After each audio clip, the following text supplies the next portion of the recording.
Alhamdulillahilladzi arsala sayyidana wa nabiyyana wa maulana Muhammadan sallallahu alaihi wasallam rahmatan lil alamin wa faddala al ulama bi iqamatil hujjajidin wa akramal awliya bi zuhuril karamatil lati hiya min mu'jizati sayyidil mursalin.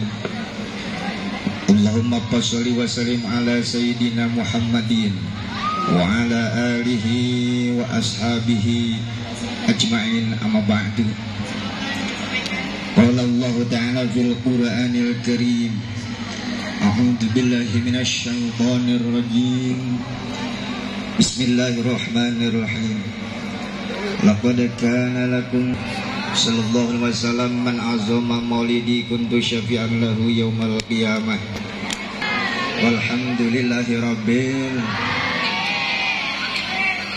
Puji syukur kita panjatkan pada Allah Subhanahu wa Ta'ala yang pada kesempatan ini memberikan izin, irodat dan sekaligus kenikmatan pada kita sekalian, sehingga dalam keadaan aman, tenang dan sehat tentu kita bisa berkumpul di tempat yang mulia, karena pada kesempatan ini diniatan sementara majelis taklim. Semoga Allah bocorkan rahmat dan keberkahan pada kita semua. Amin. Selawat serta salam semoga tercurah limpah pada hariban alam baginda kita Nabi besar Muhammad. Nabi besar Muhammad. Nabi besar Muhammad. Kayak odol aja, udah pencet baru. Dan tak lupa pada sahabat, asbat tabiin dan kita sekalian umatnya. Semoga Allah senantiasa beri rahmat dan karunia. Amin ya Allah ya Rabbal Alamin. Yang saya muliakan sekaligus saya hormati sebagai Kepala Sekolah SMAN 1 Cikande, Bapak Mulyadi beserta Ibu dan segenap dewan-dewan guru.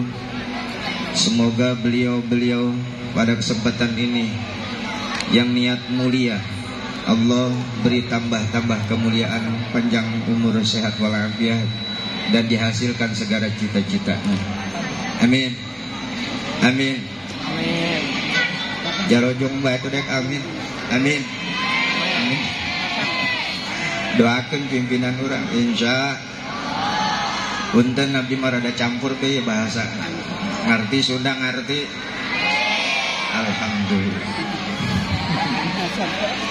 Para siswa-siswi sadayana semuanya saya hormati dan saya banggakan. Ternyata sekarang, tadinya sempat saya seuzon barangkali SMA negeri tidak agamis, ternyata luar biasa. Masya Allah, semoga ke depan ada peningkatan. Amin ya robbal. Sehingga menjadi pentolan-pentolan SMAN 1 Cikande yang berprestasi sekaligus bisa menciptakan inovasi dan imajinasi. Amin ya Allah ya robbal. Amin ya Allah ya robbal. Amin ya Allah ya robbal.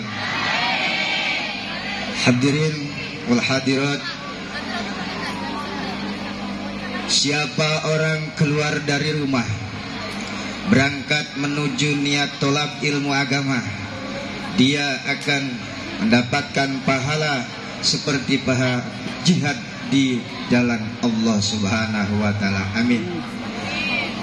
Ini semua kita mendapatkan pahala jihad. Ini bukan kata saya. Rasul berkata, man kharaja fi talabil ilmi fahuwa fi sabilillah hatta yarji. Siapa orang keluar dari rumah berangkat ke satu tempat diniatan tolak ilmu agama, maka dia mendapatkan pahala jihad di jalan Allah hatta yarji, bahkan sampai pulang ke rumah. Amin ya robbal. Amin ya robbal.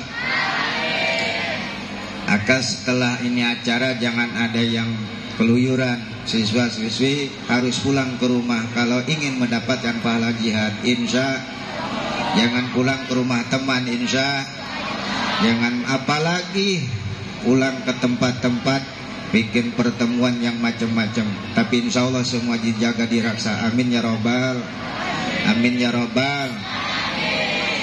Dan semua orang yang menjalankan kakinya menuju suatu tempat untuk bertolak ilmu agama, maka dia dimaafkan seluruh dosanya. Bahkan sebelum dia berangkat, Allah telah memaafkan, menghapus segala dosa-dosanya. Amin ya robbal. Ieu kabehan orang mesti boga dosa, alhamdulillah dihapus ke Allah, bukan kata saya, kata Rasul. Qala Rasulullah manin taqala liyata'alamal ilma ghufira lahu qabla ayakhtuha. Siapa yang berangkat menuju tempat di mana di situ tempat diadakan pengajian, maka dimaafkan, dihapus seluruh dosa-dosanya. Alhamdulillah. Dosanya dihap, tapi hutang tetap hutang. Hutang mah tetap hutang mah tetap baik ibu, hutang mah kudu dibay. Hutang mah kudu dibay. Hutang mah teu dihap. Kesempatan pada siang hari ini kita berniat bertolak ilmu. Semoga menghasilkan ilmu. Pada kesempatan ini mungkin punya tema meneladani sifat Nabi Muhammad SAW, ciptakan generasi Islam berkarakter. Saya tidak akan banyak. Kita teladani sifat-sifat Rasul melalui lewat maulid Nabi besar Muhammad SAW. Sifat yang melekat kedua wajib amanah, yang ketiga wajib menyampaikan, yang keempat wajib pintar. Kalau bahasa Arabnya sidik, amanah, tabligh, paton. Sidik, amanah, tabligh, paton. Sidik, amanah, tabligh. Hafal gak? Sifat wajib Rasul 1, 2, 3, 4. Alhamdulillah. Tak perlu banyak, satu aja. Rasul selalu jujur dalam perkataan. Rasul selalu benar dalam sikap. Rasul selalu benar dalam setiap kesempatan dan setiap pekerjaan. Kita menteladani supaya menjadi generasi Islami yang berkarakter. Siap meniru Rasul, siap. Terutama siswa-siswa siap. Insya Allah. Rasulullah SAW manusia sempurna. Tidak ada yang sempurna seperti Rasul.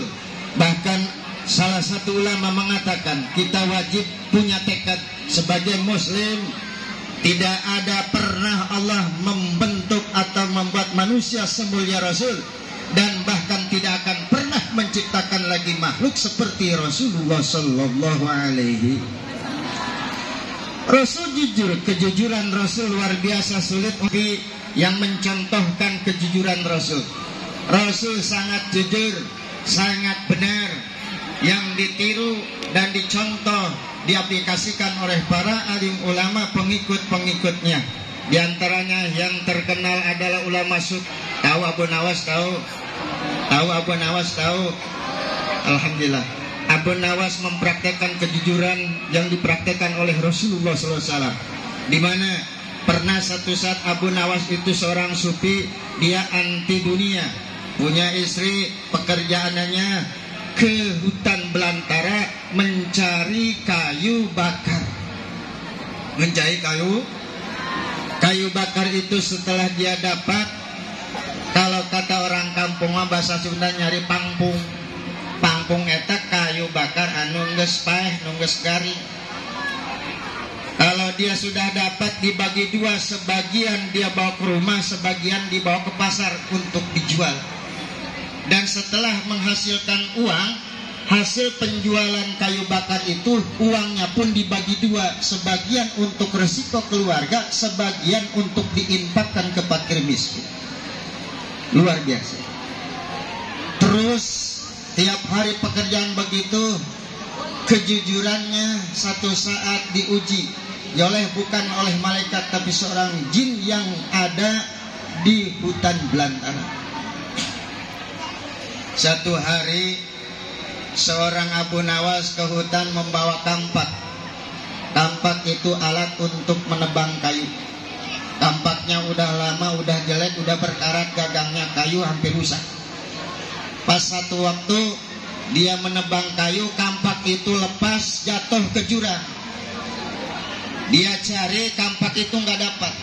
Sampai dia bilang, kalau ada orang yang menemukan kampak alat untuk saya berusaha, saya akan, kalau laki-laki, saya akan anggap dia sebagai teman. Kalau orang tua, saya anggap orang tua saya. Nah, pas kebetulan ada jin. Jin itu makhluk Allah yang punya kesaktian bisa mencala putra, mencala put, bisa ngarupakeun sasahabat. Cek jin teh kueng dek dijajal ya Abu Nawas. Bener tante cek batur cek manehna teh jujur. Jin teh ngarupakeun aki-aki. Nyaho aki-aki. Aki-aki teh lalaki nu geus kolot ngaranna aki. Eta jin, itu jin langsung menghadap Abu Nawas. Ceng, sepertinya kamu butuh pertolongan. Ya Ki, saya kehilangan kampak. Itu modal satu-satunya usaha saya. Kemana? Ke jurang. Sanggi bisa cari. Tolong cariin. Siap. Itu aki-aki karena jin sakti turun ke jurang mengambil Ambil kam. Saya mengetes aja karena sekarang mah zaman HP, bukan melihat saya tapi HP terus. Gak fokus, Nen. Fokus gak? Nah, jin itu menyerupai aki-aki mengambil kampak, tapi kampaknya tidak kampak yang asli. Kampak itu terbuat dari logam emas mulia, gagangnya pun terbuat dari emas. Bawa ke hadapan Abu Nawas. Nih kampak kamu. Ini bukan. Kata Abu Nawas, bukan. Itu mah bukan kampak saya. Kampak saya mah jelek, udah berkarat, gagangnya hampir rusak. Bener. Gak mau, bukan punya saya. Kira-kira orang sini kalau ada yang ngasih kampak gagangnya emas, besinya emas, diaku gak? Pasti langsung. Iya punya saya itu. Padahal bukan punya. Itu manusia munafik. Maka wajar sekarang banyak orang yang korupsi. Jangankan emas mulia, duit 1.000 jahat 20.000, 30.000, 100.000 kalau nggak ada orang. Kalau kalian keluar ada uang 10.000, diambil gak? Diambil gak? Itu ketahuan semuanya orang. Ini Abu Nawas nggak mau dia. Punya saya udah jelek, ini mah bukan punya saya. Kata itu jin, bener ini aku. Ntar saya ambil yang bener. Balik lagi ke laki-laki ke jurang, ambil lagi kampak. Sekarang bawanya 2. Yang kedua kampak itu terbuat dari intan permata, yang besinya itu intan jamrud merah, gagangnya dari intan yakut yang warna putih. Kata itu jin, yang ini kali. Oh, apalagi yang itu, kata Abu Nawas. Bukan, itu mah bukan punya orang, itu mah punya orang. Punya sama jelek. Kampak besi berkarat. Itu diuji kejujuran begitu. Ibu kalau dikasih kampak yang dari intan permata, diambil gak? Diambil gak? Sekarang mau pasti diambil. Abu Nawas mah gak mau. Dia benar-benar jujur. Kalau bukan punya dia, dia gak mau ngaku, bahkan gak mau mengambil. Betul? Betul. Ini contoh sifat jujur sedikit. Pas begitu kata jin, benar berkali ini orang benar-benar jujur. Lah, tunggu di sini, saya ambil kampak yang sebenarnya. Diambil, turun lagi ke jurang. Sekarang mengambil kampak yang benar. Ini kali punya kamu. Kata Abu Nawas, benar, itu punya saya. Kampaknya jelek, berkarat, gagangnya hampir rusak. Ini baru punya saya. Yang itu bukan. Nah, kata jin begini, karena kamu benar-benar orang jujur, saya kasih hadiah. Bahasa sekarang kasih reward atas kejujuran kamu. Ini kampak kamu yang asli bawa, ini yang dua, silahkan hadiah untuk kamu karena kamu orang jujur. Alhamdulillah. Alhamdulillah. Beruntung nggak? Untung nggak orang jujur? Siap nggak jadi orang jujur? Siap nggak jadi orang jujur? Nanti generasi pentolan SMA 1 Cikande, berusahalah untuk jujur. Kalian jadi generasi nanti jadi pimpinan-pimpinan. Sekarang pimpinan-pimpinan lagi booming, yang serakah sama harta, serakah sama kedudukan jabatan sampai merangkap jabatan. Akhirnya banyak yang korupsi. Intinya tidak meniru sifat Rasul karena tidak ada sifat jujur dalam dirinya. Betul? Betul? Benar? Siap jujur, siap? Jujur, Bu. Kudu jujur, tapi tidak selamanya jujur harus jujur. Yang kedua, kata setan jin yang tadi mengetes kejujuran Abu Nawas, kata jin, saya ingin mengetes satu lagi. Pas pulang Abu Nawas dari hutan membawa kayu, jin itu pulang duluan ke rumah Abu Nawas. Dia paling istri Abu Nawas, dipaling istri Abu Nawas. Saya paling istrinya, kalau sekarang maku kelong orang lembur mah. Dipaling kel, nyawa ke kelong nyaho. Dipaling kelong. Pas balik Abu Nawas datang ke imah cari-cari, istrinya nggak ada. Ke dapur, ke tetangga nanyain nggak ada. Oh, kata tetangganya, mungkin ini kukelong. Mungkin kukel. Ayah di dia pernah ngadengan kukelong ayah. Ada.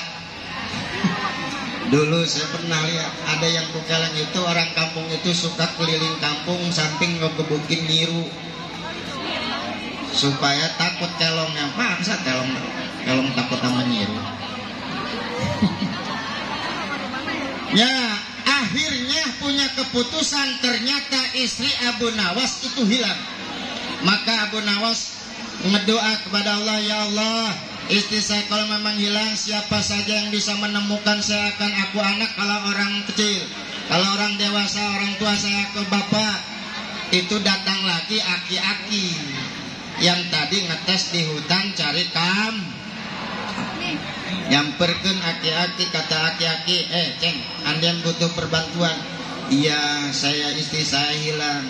Ngecek Abu Nawas, iya aki-aki doangna nu di hutan teh. Nu di leuweung teh yang ngarupakeun aki-aki kos ieu ieu nek ngetes di bed doang kanai. Istri saya kenapa? Kemana? Hilang. Entar tanggung jawab saya akan cari, kata aki-aki. Ya, ditunggu sama Abu Nawas di rumah. Pas ditunggu lagi duduk, datang si aki-aki bawa istri yang cantik. Kata PRT mah cantik itu ada tai lalatnya katanya di pipi. Ada yang tai lalatan, ada tai lalur. Pokoknya cantik. Dibawa sama aki-aki. Kata aki-aki, Abu Nawas, ini istri kamu ya? Saya udah dapat. Dari mana? Dari hutan. Kata Abu Nawas, iya benar itu istri saya, cantik benar. Itu jin bingung. Jin bingung.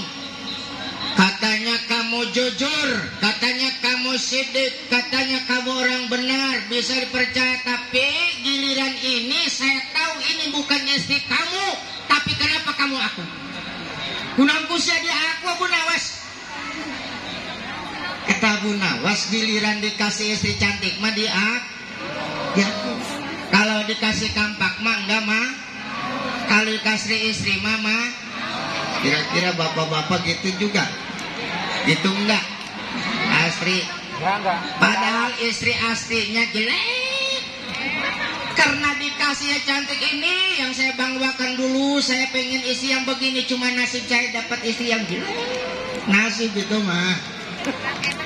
Kebetulan kamu kasih dari dulu saya membanggakan, pengen amat ini dikasih sama jin istri yang ini. Jin bingung, apa maksudnya ini Abu Nawas? Tampak mah kamu nggak aku, tapi saya hadiah. Ini seorang istri kamu akui. Kata Abu Nawas begini, kalau saya nggak terima, saya jujur, ini bukan istri saya, karena memang istri saya mau orangnya jelek, hitam, pendek, hidup lagi. Ini mah saya pengen begini, saya terima ini istri saya. Maksudnya begini, kalau saya tolak, saya khawatir nanti bawa lagi istri yang cantik yang kedua, yang terakhir istri saya yang jelek, saya kewalahan punya istri 3, pasti dikasih semua 3 sama saya nggak mau. Makanya saya aku ini cukup 1, jangan 3, jangankan 3, 1 aja nggak kebur, nggak keur, nggak kemapakoh, apalagi 3. Maka saya cukup 1. Jadi saya nggak jujur bukan apa-apa. Saya takut kalau saya jujur saya dikasih 3 istri. Masya. Jadi intinya jujur itu tidak selamanya ada tempatnya. Bisa kita berbohong, bisa. Silahkan adik-adik berbohong. Cuman kata Rasul yang 3 tempat bisa kita berbohong. 1, kalau kepala keluarga, punten ibunya punten, bapana aju laku imam bapana dolakan betul laku melain deh tamah. Pas gitu aya nu hayangeun aya nu bogoheun hayang dicandung bae, hayang dicandung. Teu meunang henteu. Saya udah punya istri, saya tahu. Saya pengen yang jadi kedua. Saya pengen jadi istri yang kedua. Aduh gimana? Ada di sini ada. Istrinya ngelamar pengen jadi yang kedua. Maka bapak ibu, adik-adik, neng-neng kalau posting action jangan bingung begini. Jangan bikin action begini. Ini kalau istri pengen ngapa? Siap jadi yang kedua. Seolah-olah dia pengen dicandung dia. Bener. Ceritanya jadi cuman istri yang pertama kalau dia jujur itu pasti berantakan rumah tangganya.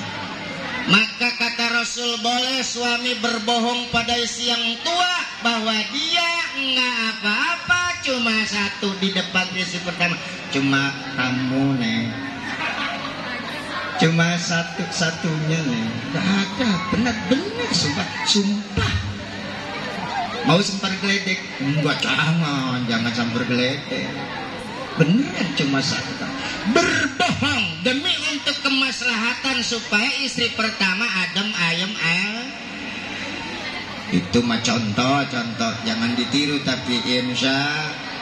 Yang kedua, boleh kita berbohong untuk menyembunyikan kezoliman orang yang didolim supaya tidak terjadi perzoliman. Boleh kita berbohong supaya tidak didolimi, kita berbohong seperti yang dicontohkan Nabi Ibrahim alaihis. Nabi Ibrahim umurnya menyampaikan ada sekaul 900 tahun, ada sekaul 500 tahun. Lama hidupnya, tapi selama hidup Nabi Ibrahim berbohong cuma 3 kali. 1 kali berbohong dia membawa istrinya. Ternyata ada seorang raja yang ingin memiliki istri Nabi Ibrahim. Di perjalanan ditanya, ini Ibrahim siapa? Ini bukan istri saya, ini adik saya. Istrinya tidak diaku, padahal istri itu namanya berbohong.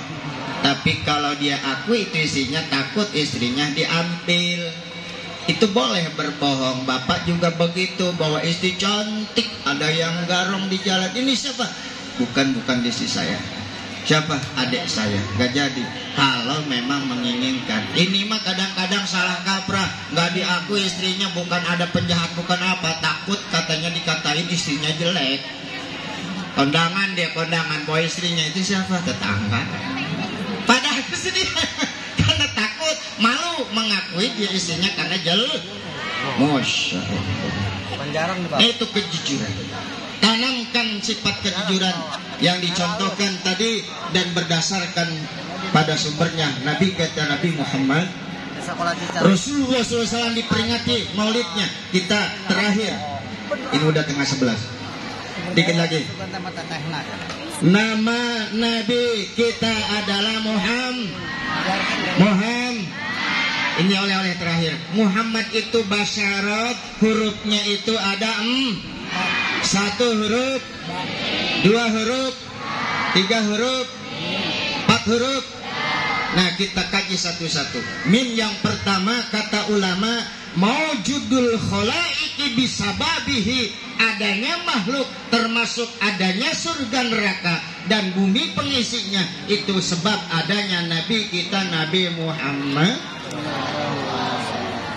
Ingat, mim pertama maujudul khalaiq bisababi, adanya makhluk sebabnya ada Nabi kita Nabi Muhammad sallallahu alaihi wasallam. Yang kedua, ha itu hayatul khalaiq bisababi, kata ulama, hidupnya makhluk bumi dan pengisinya itu bisababi, sebabnya ada Nabi kita Nabi Muhammad.